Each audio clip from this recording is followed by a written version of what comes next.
सलाम पाकिस्तान 24 न्यूज के साथ मैं हूं वजाहत खान और सबसे पहले आपको बताएं, लाहौर में मूसलाधार बारिशों के बाद निकासी आब का निज़ाम बुरी तरह मुतासिर हुआ है।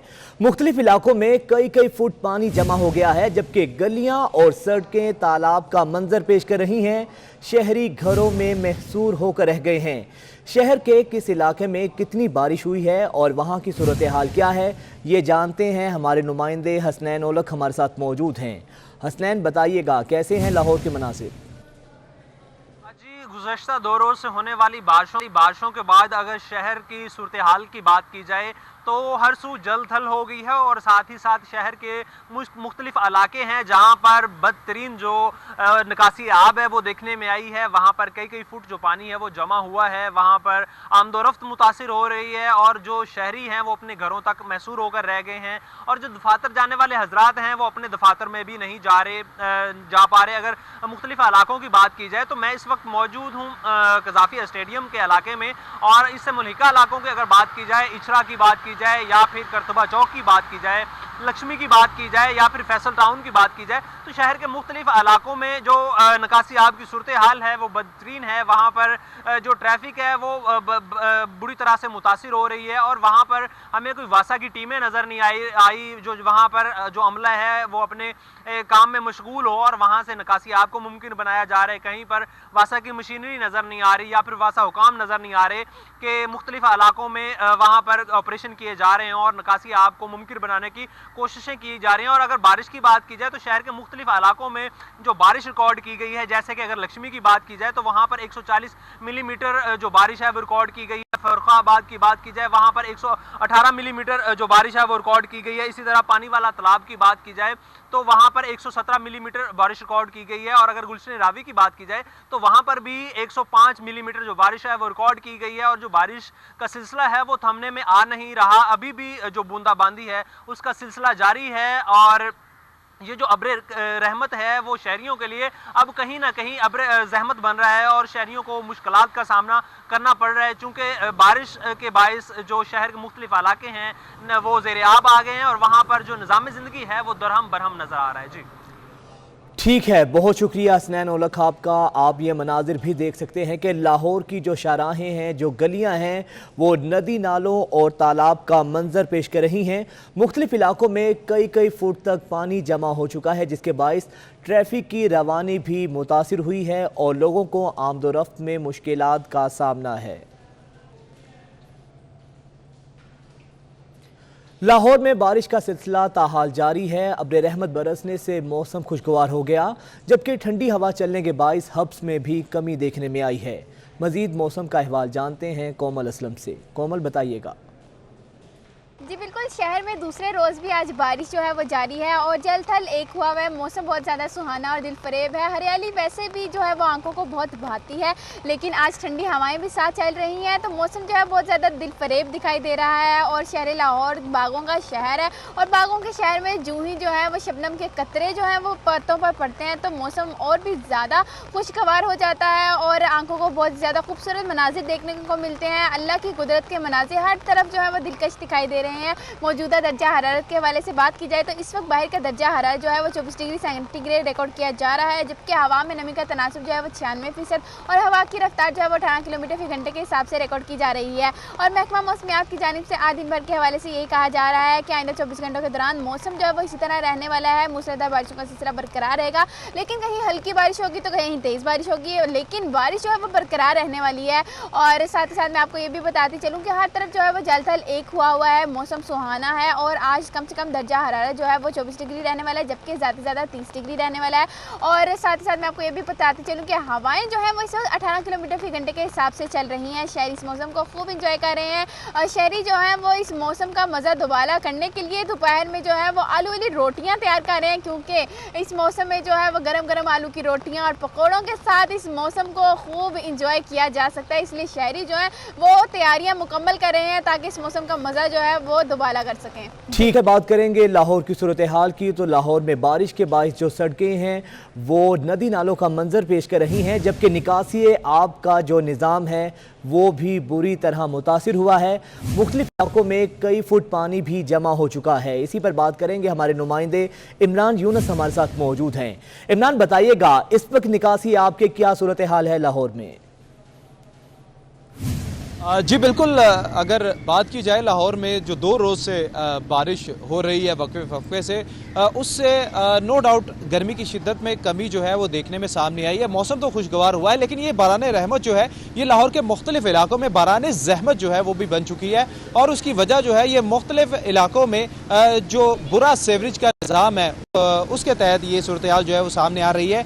इस वक्त मैं अल्लामा इकबाल, लाहौर का जो इलाका है अल्लामा इकबाल टाउन, वहाँ पर मौजूद हूँ। और आप मेरे पीछे जो है वो सूरत हाल भी देख सकते हैं कि ये इलाका ऐसा है कि यहाँ पर गुज़िश्ता 45 साल से ऐसी ही सूरत हाल जो है वो यहाँ पर रहती है कि जब भी थोड़ी सी भी बारिश हो तो यहाँ पर सूरत हाल जो है वो ऐसी ही रहती है। पानी जो है वो खड़ा हो जाता है। सिर्फ कई फीट इलाके में पानी खड़ा नहीं होता, बल्कि जो यहाँ के मकीन है, इलाका मकीन है, उनके घरों में भी ये पानी जो है वो दाखिल हो जाता है। और जो अहले इलाका है उनका फर्नीचर समेत दीगर जो घरों का कीमती सामान है वो भी बारिशी पानी की नज़र जो है वो हो जाता है। इस इलाके में जो है वो सेवरेज का निज़ाम जो है वो बहुत पुराना है, नाकस है। और हमेशा मंसूबे भी बनाए जाते हैं कि नए पाइप जो है वो डलेंगे, नया निज़ाम जो है वो होगा। लेकिन सिर्फ इस इलाके की बात नहीं बल्कि पूरे लाहौर के में बात की जाए तो बारिशी पानी जो है वो बारिश ख़त्म होने के जो है वो कई घंटों बाद भी जो है वो यहाँ पर जमा रहता है। और ऐसी सूरत हाल जो है वो इस वक्त अल्लामा इकबाल टाउन की है। सिर्फ अल्लामा इकबाल टाउन का ये अलहम्द कॉलोनी ही नहीं बल्कि Neelam block, Jahanzeb block, Kamran block समेत दीगर ब्लॉक जो हैं वहाँ पर बारिशी पानी जो है वो खड़ा है। बारिश तो रुक चुकी है लेकिन बारिशी पानी जो है वो अभी भी मौजूद है। सिर्फ सड़कों पर, गली मोहल्लों में नहीं बल्कि शहरियों के, रिहायशियों के, मकीनों के घरों में भी बारिशी पानी जो है वो कई फीट जो है। ठीक है, अच्छा इमरान ये बताइएगा, गुज़िश्ता रोज वज़ीर आला पंजाब ने भी निकासी आब के हवाले से अहकाम जारी किए थे, तो आज दूसरा रोज है, अब क्या सूरत हाल है? निकासी आब के हवाले से कोई इंतजाम देखने में आ रहे हैं? जी देखें, जो अहकाम जारी किए जाते हैं नो डाउट उस पर जो मुतलका इदारे हैं, वट एवर वो वासा है या सॉलिड वेस्ट मैनेजमेंट है या दीगर जो ज़िले इंतज़ामिया के इदारे हैं जो निकासी आब में आगे नज़र आते हैं, वो मेरे ख्याल के मुताबिक अहकाम जब जारी होते हैं तो हुकाम बाला ने जिन इलाकों में विज़िट करना होता है, जहाँ पर उनका दौरा मकसूद होता है, वहाँ पर कोशिश ये की जाती है कि वहाँ पर निकासी आब को फौरी मुमकिन बनाया जाए। लेकिन हम आपको वहाँ से रिपोर्ट कर रहे हैं शायद जिनके बारे में अहकाम जो हैं वो नहीं जारी होते। अल्लामा इकबाल टाउन का शुमार भी ऐसे ही इलाकों में होता है जहाँ पर बारिशी पानी जो है वो खुद निकलेगा तो यहाँ पर पानी जो है वो निकलेगा। कोई वासा की गाड़ी जो है वो यहाँ पर या डिस्पोजल स्टेशन जो है वो आपको यहाँ पर चलता हुआ नज़र नहीं आएगा। यही वजह है कि यहाँ पर जो इलाका मकीन है वो काफ़ी नाला दिखाई देते हैं हुकूमतों से। मैं बता रहा हूँ कि 45 साल से यहाँ पर अलहम्द कॉलोनी में यही बारिशी पानी की सूरत हाल रहती है। वट एवर हुकूमत किसी भी गवर्नमेंट की हो, लोग जो हैं वो नाला दिखाई देते हैं, क्योंकि कोई भी गवर्नमेंट आए तो यहाँ पर तरक्याती काम उस किस्म के नहीं होते जिस किस्म के होने चाहिए। रवां साल भी जो है कुछ मंसूबे मुतारिफ कराए गए हैं कि यहाँ पर डेवलपमेंट के काम होंगे, सेवरेज के नए पाइप डलेंगे, कुछ काम शुरू भी हुए हैं। लेकिन तवक्को हम करते हैं कि ये काम जल्द से जल्द शुरू होकर ख़त्म भी हो जाएं, ताकि जो पुराने सेवरेज का निज़ाम यहाँ पर मौजूद है एक अरसे से, जिस रफ्तार से बारिश होती है उस रफ्तार बहुत से शुक्रिया इमरान यूनुस साहब का। लाहौर के बाद रुख करेंगे नारोवाल का। तो नारोवाल शहर और गिरदो नवाह में भी दूसरे रोज मूसलाधार बारिश जारी है। तेज बारिश के बायस शहर जो है तालाब का मंजर पेश कर रहा है। शहर भर में 2 से 3 फुट तक पानी जमा हो गया है। आपको बताएं कि नारोवाल में भी तेज बारिश का सिलसिला जारी है। यासिर अराफात हमारे नुमाइंदे हमारे साथ मौजूद हैं, उनसे जानते हैं। यासिर अराफात, बताइएगा। जी बिल्कुल जी, आज दूसरे रोज भी सुबह सवेरे से ही नारोवाल शहर और गिरदोनवा में मूसलाधार बारिश का जो सिलसिला जारी है। मूसलाधार बारिश से जलथल एक हो चुका है। पूरा शहर जो है वो पानी में डूब चुका है। तमाम सड़कों में 2-3 फुट तक जो पानी है वो जमा हो चुका है। मुस्लिमगंज हाई स्कूल के सामने जो है 3 फुट तक जो है पानी में जमा था। तो आज तलबा थी जो 9th-10th के पेपर दे रही थी वो उसी पानी से गुजरकर जो है अपने घरों को जा रही थी। इसी तरह पूरी शहर की जो सूरत हाल है वो अबतर सूरत हाल दिखाई देती है। पासपोर्ट ऑफिस है, ईदगाह रोड है, 3 फुट तक पानी है, जिसकी वजह से शहरियों को शदीद मुश्किलात का सामना है। लेकिन अगर बात करें जिले इंतजामिया की और म्यूनसिपल कमेटी का, कोई अमला जो है हमें सिरे से कहीं दिखाई नहीं देता, जिसकी वजह से शहरी शदीद मुश्किलात का उनको सामना कर इंतजामिया। ठीक है, बहुत शुक्रिया यासिर अराफात आपका। बराह रास्त आपको कराची लिए चलेंगे। वफाकी वजीर असद उमर न्यूज़ कॉन्फ्रेंस कर रहे हैं। सामने आज सबसे पहले तो मैं वो 5 बड़े मंसूबे जो इस कराची ट्रांसफॉर्मेशन प्लान के अंदर वफाक की जिम्मेदारी थी, उनके ऊपर क्या पेशरफ्त हुई है और आगे हम क्या देख रहे हैं, उसका आपको बताऊंगा तफसीलात। उसके बाद कुछ 1-2 और चीज़ें हैं जो वफाक कर रही है कराची के सिलसिले में, उनका जिक्र करूंगा। और आखिर में एक जो कराची का बहुत देरीना एक मसला रहा है और वो है कराची की मरदमशुमारी, उसके बारे में हम क्या करने जा रहे हैं उसका भी मैं जिक्र करूंगा। और उसके बाद अली जैदी अपनी जो मिनिस्ट्री मैरीटाइम अफेयर्स जो है, उन्होंने मजमूई तौर पर पिछले 3 साल के अंदर क्या कारकर्दगी की, और आज ही अभी ये मुझे बता रहे थे कि पूरे 3 साल पहले इसी दिन उन्होंने हल्फ लिया था अपने वजीर बनने का 9/11 को। और 9/11 को हर काम बुरा नहीं होता, कोई अच्छे काम भी होते हैं। अच्छा, और दूसरा उसके बाद जाहिर है खुसूसी तौर पर कि वो मंसूबे इनके जो कराची के अंदर जो इनके मैरीटाइम मिनिस्ट्री का हिस्सा है, उनके ऊपर खुसूसी ये तफसील से बात करेंगे। तो शुरू करते हैं जी। सबसे पहले कराची के जो 5 मंसूबे हैं वफाक के ट्रांसफॉर्मेशन प्लान के अंदर, ग्रीन लाइन से हम शुरू करते हैं कि ये मंसूबा कहाँ पहुँचा। ग्रीन लाइन जाहिर है ये आप सब जानते हैं कि ये वो पहला जदीद ट्रांसपोर्ट का मंसूबा है जो इस शहर के अंदर लाया जा रहा है। ये 20.5 किलोमीटर लंबा कॉरिडोर है, नुमाइश तक वो आता है और ये मुकम्मल हो चुका है। इसकी एक बहुत बड़ा बस डिपो बना है जहां पर ये बसें जो आ रही हैं, 80 बसें आनी हैं और बड़ी बसें आ रही हैं, उनके लिए जो है वो एक बहुत बड़ा बस डिपो बनाया गया है, वो मुकम्मल हो चुका है। 22 स्टेशंस, बस स्टेशंस होंगे, बीआरटी के स्टेशंस होंगे जहां से मुसाफिर चढ़ेंगे और उतरेंगे बसों के ऊपर। वो 22 स्टेशन जो हैं वो मुकम्मल कर लिए गए हैं। इस सारे निज़ाम को चलाने के लिए कमांड एंड कंट्रोल सेंटर बनाया जा रहा है, और वो सिर्फ इस ग्रीन लाइन के लिए नहीं है। कराची की तमाम जो बीआरटी सिस्टम बनाया जा रहा है, जो मुख्तलिफ लाइन्स हैं, रेड लाइन है, ऑरेंज लाइन है, येलो लाइन है और मजीद जो लाइन्स आनी है, उन तमाम के लिए एक मरबूत कमांड एंड कंट्रोल सेंटर बनाया गया है, और वो कमांड एंड कंट्रोल सेंटर भी हमारा मुकम्मल हो चुका है। नुमाइश में अंडरपास बन रहा है जहां पर ये तमाम लाइंस आकर रुकेंगी, और इन तमाम लाइंस के उसके बाद जो है वहां से बसें जो हैं उन्होंने मुड़ के वापस जाना है। तो वो एक बहुत बड़ा एक सिस्टम है, 5000 स्क्वायर मीटर उसकी टोटल पैमाइश है। वो इस महीने के आखिर तक यानी अगले 3 हफ्ते के अंदर मुकम्मल कर लिया जाएगा। ITS सिस्टम जो NRTC एक इदारा है मिनिस्ट्री ऑफ डिफेंस प्रोडक्शन का, वो इसमें लीड पे काम कर रहे हैं, बड़ी तेज़ी से उसके ऊपर काम जारी है। और ये ITS सिस्टम ये वो सॉफ्टवेयर सिस्टम है जो पूरे ये बस के सिस्टम को कंट्रोल करेगा, शेड्यूलिंग वगैरह जिससे होगी, और वो जो है वो मुकम्मल कर लिया जाएगा इंशाल्लाह ताला अक्टूबर के 3रे हफ्ते के अंदर।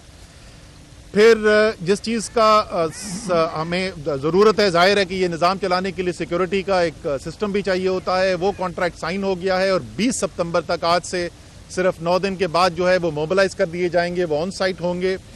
बस का ऑपरेटर जो है, जो दाइबू पाकिस्तान है, उनके साथ मुआहदा मुकम्मल कर लिया गया है। उन्होंने बसों की जो ड्राइवर्स हैं उनकी भर्ती कर ली है, उनकी सॉफ्ट ट्रेनिंग जो है जो दाइबू पाकिस्तान के दूसरे ऑपरेशन हैं उस पर अभी की जा रही है।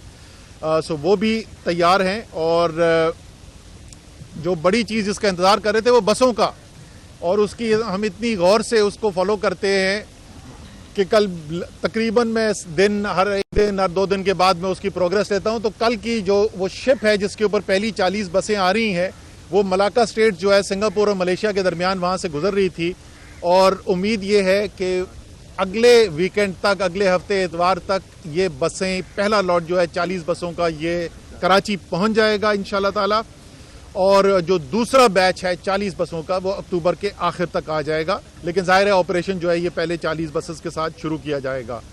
तो ये सब सामने रखते हुए आप समझिए कि अगर 20 सितंबर के लगभग ये बसें आती हैं पहली, तो उससे 6 से 8 हफ्ते के अंदर हमारा जो है वो बाकायदा ऑपरेशन शुरू हो चुका होगा। अक्टूबर के महीने में दूसरा जो हिस्सा होगा अक्टूबर का, उसके अंदर इंशाल्लाह ताला हम आपको सबको दावत देंगे और आपको इन बसों के ऊपर लेके चलेंगे। पूरा जो ग्रीन लाइन जो है उसका आपको टूर भी करवाएंगे, पूरा सिस्टम जो बनाया गया है वो भी दिखाया जाएगा। और उसके बाद जैसे मैंने कहा कि इंशाल्लाह जल्द उसके बाद जो है वो ये ऑपरेशन का आगाज़ भी कर दिया जाएगा नवंबर के महीने में। दूसरा बड़ा मंसूबा जिसके ऊपर काम शुरू किया गया वो है हमारे जो नाले हैं, स्टॉर्म वाटर ड्रेन जो उसके बनने थे। आमतौर पे उसको नालों की सफाई का कहते हैं और लोग जो हैं वो ज़रा से परेशान भी हो जाते हैं कि आपने इतने अरबों रुपए जो हैं वो नालों की सफाई पे कैसे लगा दिए। तो मैं ज़रा तफसील से आपको बताऊं कि उस मंसूबे के अंदर हम कर क्या रहे हैं और अभी तक हम कहाँ पहुँच गए हैं। सबसे पहले तो इस सफाई की बात करते हैं। विफाकी वज़ीर असद उमर न्यूज़ कॉन्फ्रेंस कर रहे थे। दीगर बुलेटिन में खुशामदीद। मौलाना फजलुर रहमान बताएं कि आज़ादी मार्च किसके कहने पर और किस मुआहिदे के तहत ख़त्म किया। पीडीएम प्लेटफॉर्म इस्तेमाल करके आपने ठेकों के हसूल और तामीराती बिलों के इजरा की कोशिशें क्यों की। सेक्रेटरी इत्तलात पीपल्स पार्टी फैसल करीम कुंडी ने मौलाना फजलुर रहमान को 10 सवालों के जवाब देने का चैलेंज कर दिया है। पूछा, सिंध में पीटीआई के साथ इत्तेहाद और विफाक में मुखालिफत, क्या ये दोहरी पॉलिसी नहीं है? इस हवाले से फैसल करीम कुंडी ने मौलाना फजलुर रहमान को 10 सवालों का चैलेंज दे दिया है और उन्होंने ये सवालात किए हैं कि मौलाना ये बताएं कि आज़ादी मार्च किसके कहने और किस मुआहिदे के तहत ख़त्म किया गया। पीडीएम प्लेटफॉर्म इस्तेमाल करके आपने ठेकों के हसूल और तामीराती बिलों के इजरा की कोशिशें क्यों की। सेक्रेटरी इत्तलात पीपल्स पार्टी फैसल करीम कुंडी ने मौलाना को 10 सवालों के जवाब का चैलेंज दे डाला है और उन्होंने कहा कि ये पूछना चाहता हूं कि पीटीआई के साथ सिंध में इत्तेहाद और विफाक में मुखालिफत, क्या ये दोहरी पॉलिसी नहीं है। फैसल करीम कुंडी ने मौलाना फजलुर रहमान को 10 सवालों के जवाब देने का चैलेंज कर दिया है।